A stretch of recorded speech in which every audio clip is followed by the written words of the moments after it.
আছেন না?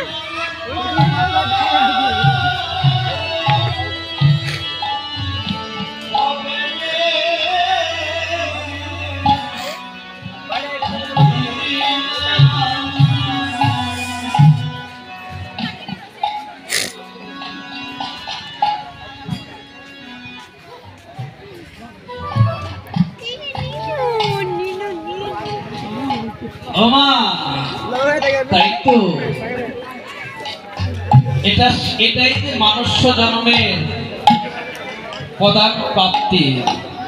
ওই জীবের একমাত্র পরিচয় হচ্ছে কৃষ্ণ দাস। যতদিন দাসত্ব করবেন ততদিন আপনি এই ধরাধামে এই সংসার ভাবে সুন্দর মতো জীবন যাপন করতে পারবেন। এই যে চিতাল জ্বালা, এই চিতাল জ্বালা তোমাকে স্পর্শ করতে পারবে না। যখনই তুমি ভুলে যাবে কৃষ্ণের দাসত্ব বলে, যখনই মায়ার দাসত্ব করা শুরু করবে, তখনই